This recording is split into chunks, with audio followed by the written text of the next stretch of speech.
너무너무 감사합니다.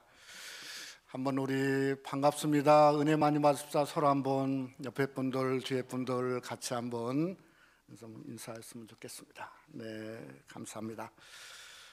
금년도 들어와서 1월 첫 주일부터 사도행전의 말씀을 시작해서 오늘 11월 둘째 주일, 오늘 우리는 마지막 장인 사도행전 28장에 접어들었습니다. 돌이켜보면 사도행전은 사도들의 행전보다는 성령의 행전 같다 하는 생각을 하게 되어집니다. 사도행전 2장에 성령 강림으로 성령의 역사가 시작되었죠. 성령의 그 놀라운 역사가 사도행전 2장에 사도들과 120명의 교인들에게 부어졌고, 결국은 그게 3,000명이 세례를 받는 역사가 일어나고 또 예루살렘 교회가 태동을 하게 되었습니다. 그런 승승장구하던 예루살렘 교회가 소위 스데반 집사가 어떻게 되었죠? 순교를 당함으로 말미암아 흩어지게 되어서 유대와 사마리아로 흩어지게 되었죠. 사도행전 9장에 보면 예수님을 핍박하고 기독교를 핍박하던 사울을 불러서 이방인의 사도로 삼습니다. 그때부터 교회는 이제는 예루살렘, 유대, 사마리아를 넘어서 땅끝이라고 하는 곳으로 문을 열게 되어집니다. 그때 세워진 교회가 서로 이방에 세워진 첫 교회인 안디옥 교회를 세웁니다. 사도행전 13장에 보면 안디옥 교회 담임 목사와 동사 목사격인 바나바와 사울을 땅끝으로 파송을 하지 않습니까? 그래서 첫 번 파송에 사울이 이름이 뭘로 바꿔지죠? 바울이라고 하는 이름으로 바꿔지게 되어집니다. 그 복음의 능력이 소위 길리기아라든가 하는 소아시아에 나타나게 되어지죠. 두 번째 선교 여정도 또 안디옥에 시작을 합니다. 그래서 이번에는 복음의 파트너가 바나바에서 바울과 실라로 바꿔지게 되어집니다. 이 두 번째 선교 사역의 특징은 유럽 선교의 문을 열었다고 하는 거죠. 우리가 잘 아는 대로 빌립보 교회를 만들고 데살로니가 교회가 생겨지고 베리아에서 복음을 전하고 아덴과 고린도에서 복음을 전하게 되어집니다. 세 번째도 역시 안디옥 교회에서 시작을 하는데, 세 번째 바울의 선교 사역은 선교보다는 목회에 가깝다 이렇게 생각을 하게 되어집니다. 왜냐하면 에베소에서 그가 3년이나 한마디로 목회를 한 거죠. 또 목회를 한 후에 숱한 반대를 무릅쓰고 이제는 예루살렘으로 가게 되어집니다. 그 예루살렘에 가면서 에베소 교회 장로님들을 불러서 했던 고백이 이렇습니다. 우리가 잘 아는 대로 사도행전 20장 24절에 보면 내가 달려갈 길과 주 예수께 받은 사명 곧 하나님의 은혜의 복음을 증언하는 일을 마치려 하면은 나의 생명조차 조금도 귀한 것으로 여기지 아니하노라. 그러니까 이 복음 전하고 이 예수님을 전하는 것은 자기의 생명도 아깝지 않다 하는 이 고백이 예루살렘에 가서도 잡혀서 2년 동안 감옥살이를 하죠. 거기서 우리가 잘 아는 대로 벨릭스를 만나고 베스도 총독을 만나고 아그리빠 왕 앞에서도 예수님을 전하고, 그런 그 똑같은 마음이 변하지 않았습니다. 또 우리가 지난 시간에 보았지만은 사도행전 27장에 유라굴로라고 하는 그 광풍에서 2주일을 그저 아무것도 먹지 못하는 중에 오직 사도 바울만은 굳건했고, 또 그는 하나님의 음성을 들어서 염려하고 두려워하지 말라. 그래서 모든 자들이 살았지 않습니까? 알렉산드리아 배는 완전히 완파되었지만 276명 배 탔던 사람들, 선장, 선주들, 또 죄수들, 또 사도 바울, 상인들, 그저 군인들, 모든 자들이 살아나게 되는 내용이 27장까지 기록이 되어져 있습니다. 오늘 28장에 와서는 멜리데라고 하는 지금의 몰타라고 하는 곳에 이제 들어가게 되는데, 한마디로 목숨을 건진 섬이죠. 그 멜리데에서 이 바울이 2절 말씀에 특별한 말을 해놨어요. 특별한 동정을 얻었다. 그러니까 이 멜리데에서 특별한 안식이라고 하는 안식을 갖게 되어진 거죠. 제가 이 멜리데의 안식을 생각하다 보니까 출애굽기 15장이 생각났어요. 왜냐하면 출애굽기 15장에 보면 엘림이라고 하는 곳에 안식이 성경에 기록되어져 있습니다. 이스라엘 민족이 홍해바다를 건너고 또 수로강에서 사흘 동안 물을 찾으려고 하는데 물이 없어요. 그래서 그냥 마라 쓰다 그런 가운데 아니 엘림을 갔더니 이게 웬일입니까? 거기에 물샘 12이 있었고 종려나무 70그루가 있었다는 거예요. 그러니까 이게 쉼의 장소라고 하는 겁니다. 그 쉼의 장소가 똑같이 멜리데예요. 똑같은 점이 뭐냐면 이스라엘 민족이 그 엘림에서 그들이 그저 오랫동안 산 것이 아니고 끝이 아니라 거기는 그저 뭔가 본격적인 광야의 40년의 시작이 되게 되었다는 거죠. 이 멜리데도 바울에게는 끝이 아닙니다. 3개월 있다가 거대한 소위 말하는 코람 노마라고 하는 앞에 서야 했었고, 또 노마에서 감옥에 있어야 됐고, 결국에는 순교의 길을 걸어야 됐던, 어쩌면 사도 바울의 비아 돌로로사를 앞두고 있었던 특별한 안식처가 저는 바로 어딘가 그게 멜리데라고 생각이 들어진다는 겁니다. 어쩌면 우리도 우리 삶 속에 11월 감사의 달에 와서 우리가 지금 우리에게도 멜리데와 같은 안식이 필요하다고 생각이 들어집니다. 마치 그 안식의 시작점이 뭔가 우리가 2년 만에 다시금 이 성찬 예식을 할 수 있는 것이 바로 이런 안식이라고 생각합니다. 여러분, 성찬은 뭡니까?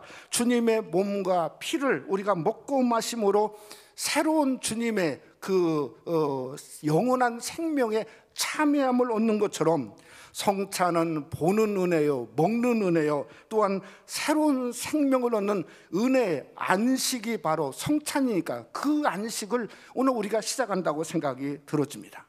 오늘 우리가 말씀을 함께 상고하면서 우리도 그래서 멜리데에 겪었던 잠시지만 안식과 은혜를 말씀을 통해서 함께 경험하기를 원합니다. 우리가 한 성전에서 함께 마시고 함께 성찬에 참여하는 것과 같이 우리가 함께 말씀으로 위로도 받고 하나님을 통해서 하늘의 정말 진정한 헤븐리 피스를 경험할 뿐만 아니라 우리가 성찬처럼 주님의 생명 양식을 말씀과 함께 먹고 마시는 귀한 역사가 오늘도 우리 중에 함께 하시기를 주님의 이름으로 축원합니다. 첫째로 멜리데에는 특별한 은혜가 있었습니다. 오랫동안 기독교의 미국의 작가로 아주 유명한 필립 얀시라고 하는 이분이 참 은혜에 관한 참 주옥 같은 책을 많이 썼습니다. 근간에 이제 연세가 많이 되어서 책보다는 칼럼을 쓰고 계신데 얼마 전에 그분이 쓴 칼럼이 제목이 뭔가 하면 현대 교회가 품고 있는 3가지 독소다. 이 탁식 독소가 현대 교회에 있다는 거예요. 너무 참 이렇게 관심을 갖게 해서 읽어봤는데 첫째는 두려움이라는 거예요. 두려움, fear, 두려움이라는 거예요. 어떤 두려움이냐면 오늘날 교회가 너무 말세를 강조하고 무슨 아마겟돈 대환란을 강조하다 보니까 교회가 성도를 두려움 속으로 빠뜨린다는 거예요. 두 번째는 익스클루전, 배제라고 서로 구별하는 거죠. 아직도 교회는 인종 차별이 있고 편견이 있고 기득권이 있다 하는 것을 이야기하면서 이 배제하는 것이 아직도 있다 하는 것이 교회의 독소 중에 하나는 거예요.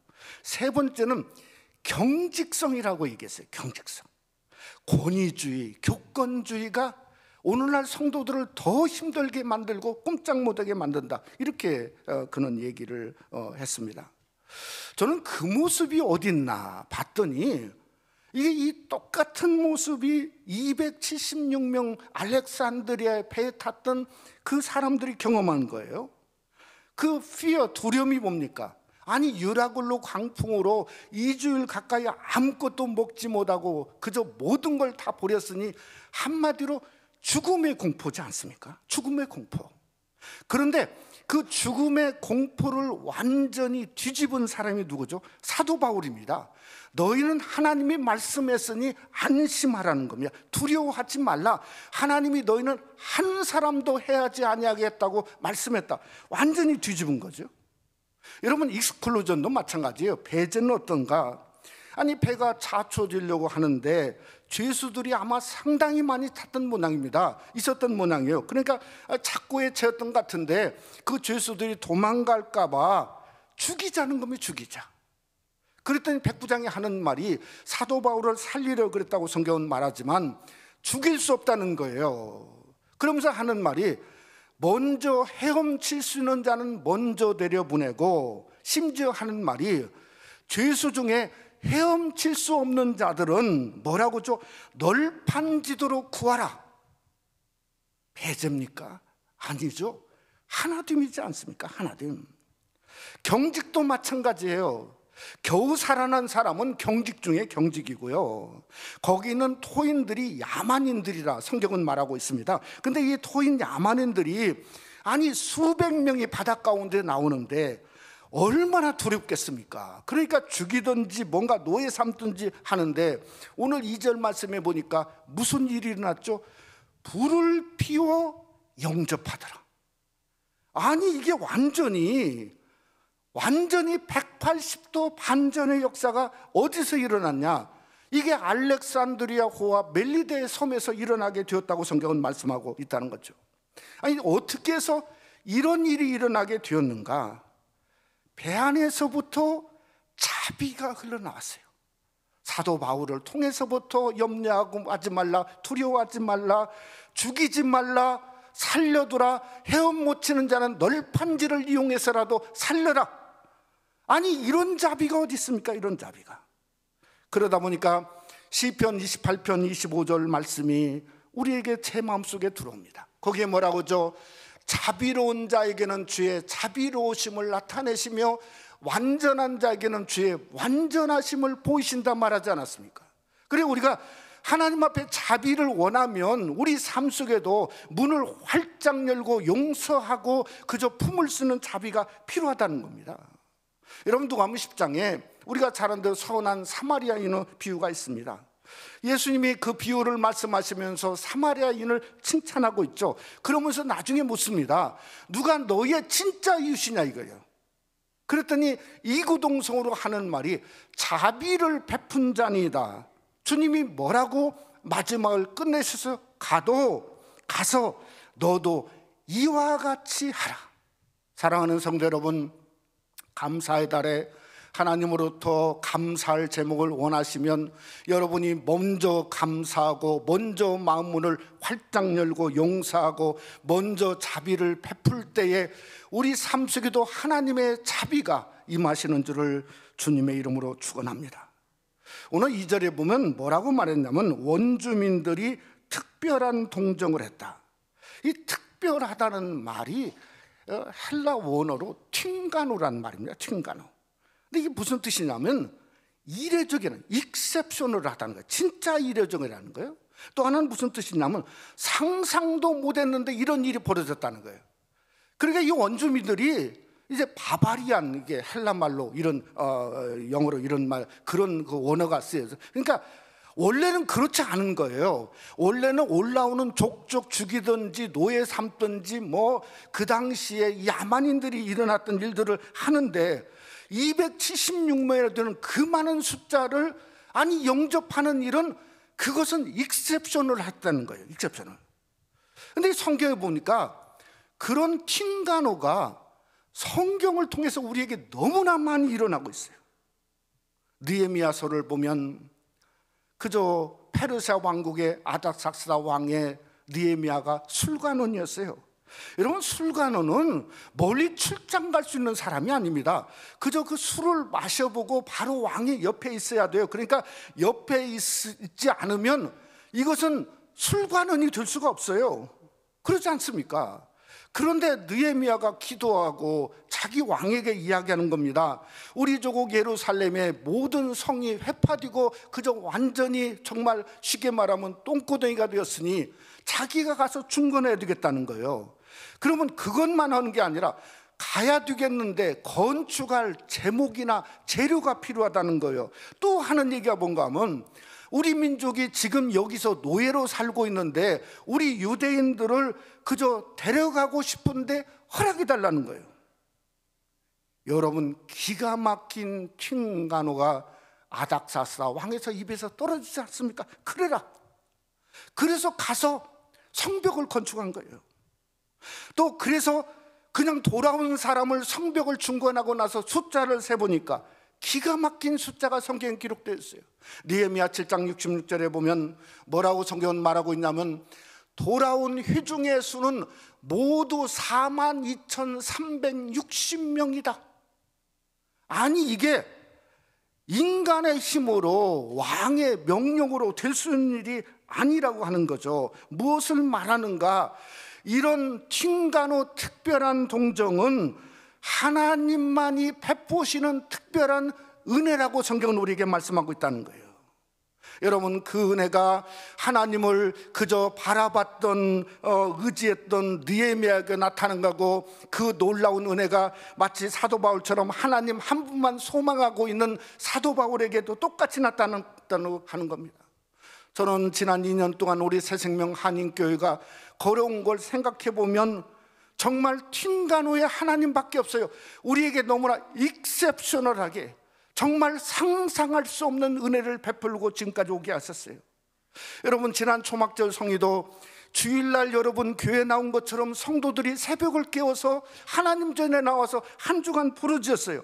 세상은 아직도 어둡고 아직도 두려운데 하나님 저는 성령의 불과 능력으로 함께하고 있다고 하는 걸 생각해 보면 이거야말로 튕가노를 행하시고 특별한 은혜를 베푸시는 하나님의 은혜인 줄 믿으시기를 주님의 이름으로 축원합니다. 그러기에 출애굽기 33장 19절에 말했습니다. 뭐라고 말씀했냐면 여호와의 이름을 내 앞에 선포하리라. 나는 은혜 베풀 자에게 은혜를 베풀고 긍휼히 여길 자에게 긍휼을 베푸느니라 말씀하고 있어요. 아무리 힘들고 어려워도 주님을 의지해야 돼요. 주님을 사모해야 돼요.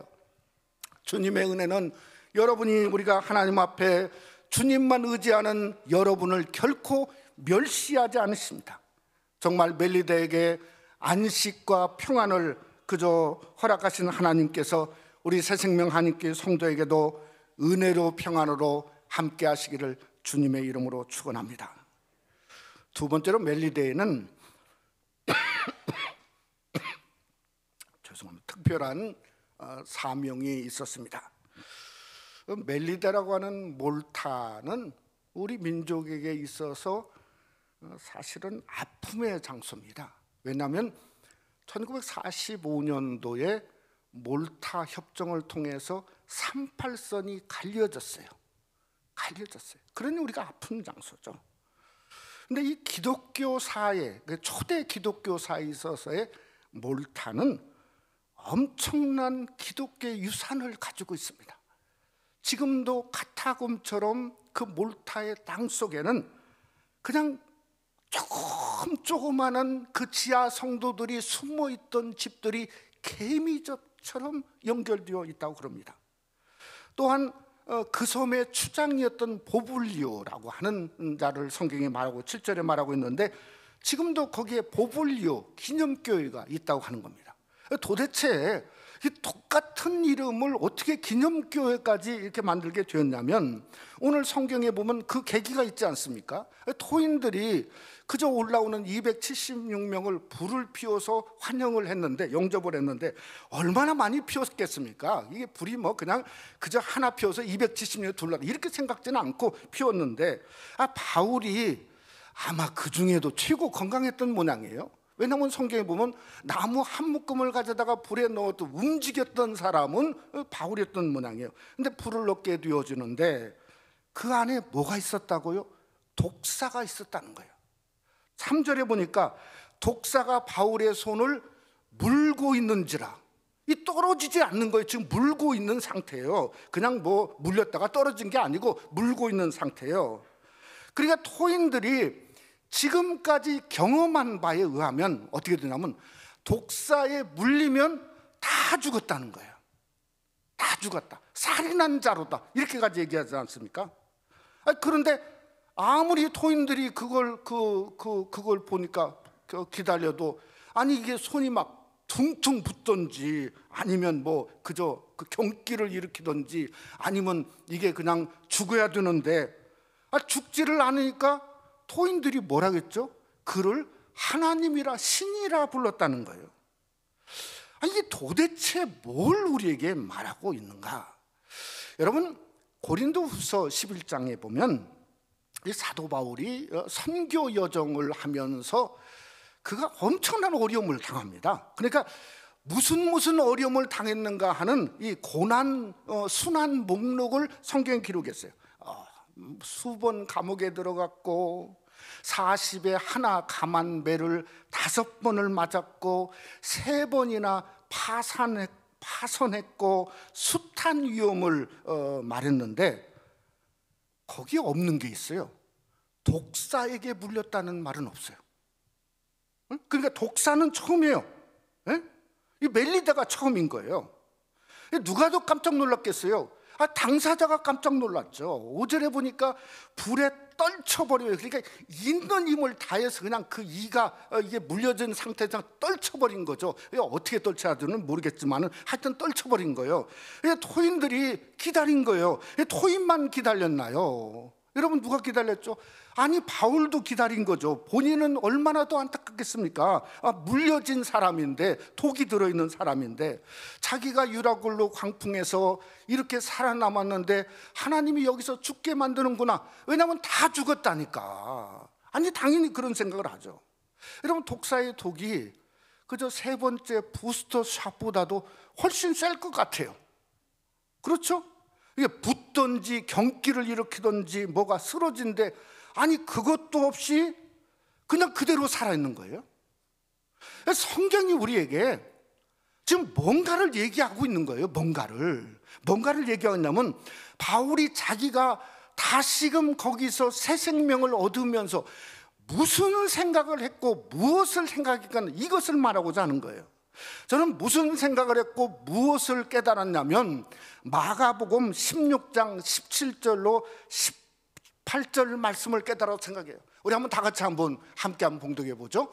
믿는 자들에게는 이런 표적이 따르리니 곧 그들이 내 이름으로 귀신을 쫓아내며 새방언을 말하며 뱀을 집어 올리며 무슨 독을 마실지라도 해를 받지 아니하며 병든 사람에게 손을 얹은 즉 나으리라. 그러니까 자기가 이것을 깨닫게 나서 8절에 보블리그의 부친이 열병으로 2질 걸렸는데 병든 사람에게 손을 얹은 즉 나으리라. 그래서 8절에 안수하고 낫게 했다고 성경은 기록하고 있다는 거죠. 여러분 가장 중요한 깨달음은 뭘까요? 사명이라고 하는 것이 로마에만 가서 있는 게 아니라 잠시 이렇게 그저 엉토당토하게 있던 이 멜리데도 사명이 있구나 하는 것을 깨달은 거죠. 그래서 그 사명을 깨닫고 그때부터 예수님을 전하기 시작했고 이 멜리데를 복음의 멜리데로 만들게 되었다고 하는 거 아니겠습니까? 여러분 그 사명은 그저 로마 감옥에서 똑같이 있었어요. 아무것도 할 수 없는데 사명은 있었어요. 그러면 뭘 할까? 마치 멜리데처럼 해야 되겠다. 그래서 사도 바울은 로마 감옥에서 뭘 했죠? 옥중서신을 썼습니다. 그래서 에베소가 나왔고 필립보서가 나왔고 콜로새서가 나왔고 빌레몬서를 쓰게 된 줄로 믿으시기를 주님의 이름으로 축원합니다. 사랑하는 성도 여러분, 우리도 똑같습니다. 어떤 곳, 어떤 상황, 어떤 환경에 있다 할지라도 주께서 여러분에게 주신 사명은 변하지 않고 여전한 줄 믿으시기를 주님의 이름으로 축원합니다. 아무리 세상은 변해도 하나님의 교회는 변할 수 없습니다. 하나님의 능력, 하나님의 말씀은 여전한 것입니다.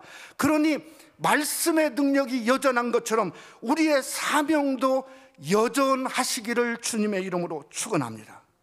저는 그래서 교회의 본질과 사명은 팬데믹 와중에도 더 빛나고 더 새롭고, 우리 교회도 멜림에 대해서 일어났던 믿는 자의 표적과 능력이 여러분과 우리 새생명 한인교회에 놀랍게 나타나시기를 주님의 이름으로 축원합니다. 말씀을 맺고자 합니다. 얼마 전에 월드비전이라고 하는 선교단체에서 감사절을 맞이해서 특별한 조사를 했어요. 팬데믹이 끼친 감사의 인식이 어떤가, 팬데믹이 얼마나 감사를 더했는가. 아마 이렇게 해서 19세 이상 1000명을 한국에서 조사를 했던 것 같아요. 그랬더니 별 영향이 없다. 그게 56%예요. 근데 감사를 더 많이 하게 됐다. 그것이 19%더라고요. 더 많은 게. 그런데 아니 거기에 또 하나가 있는데요. 감사를 더 적게 했다도 똑같아요. 19%예요. 그래서 결과를 이렇게 냈어요. 팬데믹으로 감사는 별 영향이 없다. 이게 결론과 결과예요. 그게 어느 단체에서 얘기한 거예요. 제가 참 데이터 1000명 데이터를 하는 데는 수고한 것 같은데 저에게 참 이렇게 걸리더라고요. 왜냐하면 아니 감사가 데이터로 그것을 우리가 알 수 있을까요? 숫자일까요? 아니면 뭔가 이게 양일까요? 데이터일까요? 그러면 그저 말로 땡스 밀리언 그러면 그 사람은 진짜 그냥 감사로 그냥 완전히 쌓여 있겠네요. 에? 아니 그건 아니지 않습니까? 여러분, 우리가 주님께 감사는 퍼센테이지도 아니고 숫자도 아니고 양도 아닙니다. 이건 뭐죠? 시편 138편에 전심으로 주께 감사하며 하나님의 인자하심과 성실하심을 내어 주의 이름에 감사하며, 이건 중심이지 않습니까? 감옥에서 사도 바울은 이렇게 골로새 3장 15절에 너희는 또한 감사하는 자가 되라. Be thankful. 이건 뭐죠? 존재죠. 존재. 그래서 감사의 존재는 상황하고는 관련이 없습니다. 상황을 보면 그저 우리의 감사는 줄어들 수밖에 없는 거죠. 그러나 하나님을 보고 여전히 계신 하나님을 보면 우리는 그게 흔들릴 수 없습니다. 흔들려도 나오는 건 be thankful이니 감사의 존재니 감사가 나올 수밖에 없다는 거죠. 여러분, 그 모습이 뭔가 276명이 그 감사로 멜리데에 도착한 거예요. 말하지 않아도 예전에 원주민들은 그러지 않았는데 익셉셔널하게 그들을 불을 피워 영접하게 된 거예요. 그것이 뭔가 보볼리오라고는 가족들에도 일어나는 거예요. 전체로 멜리데에 퍼져서 지금도 멜리데 전체가 옛날 그리스도인들 사도 바울이 3개월 있던가에 얼마나 예수 믿는 자로 가득한 땡큐풀의 역사를 성경에서 기록하고 있다는 거죠. 저는 그러게 사도행전의 역사가 그렇게 쓰여졌고 오늘 또 우리를 통해서 그렇게 쓰여져야 되겠다는 생각을 합니다. 아무리 세상이 어렵고 힘들어도 감사의 마음은 변하지 않겠다. 걸어가는 것이 사도행전 28장에서 29장을 쓰는 성도의 모습이죠. 예수 그리스도만이 나의 삶 속에 진정한 안식이라고 우리가 이 삶을 선포하는 것이 28장에서 29장 오늘 여러분의 인생의 장에서 쓰여지는 모습이라는 거죠. 오늘 또 우리가 주님 안에서 예수님 한 분으로 멜리데의 안식이 2000년이 지난 지금도 여러분의 안식과 기쁨과 은혜가 되는 귀한 축복이 함께 하시기를 주님의 이름으로 축원합니다. 우리 함께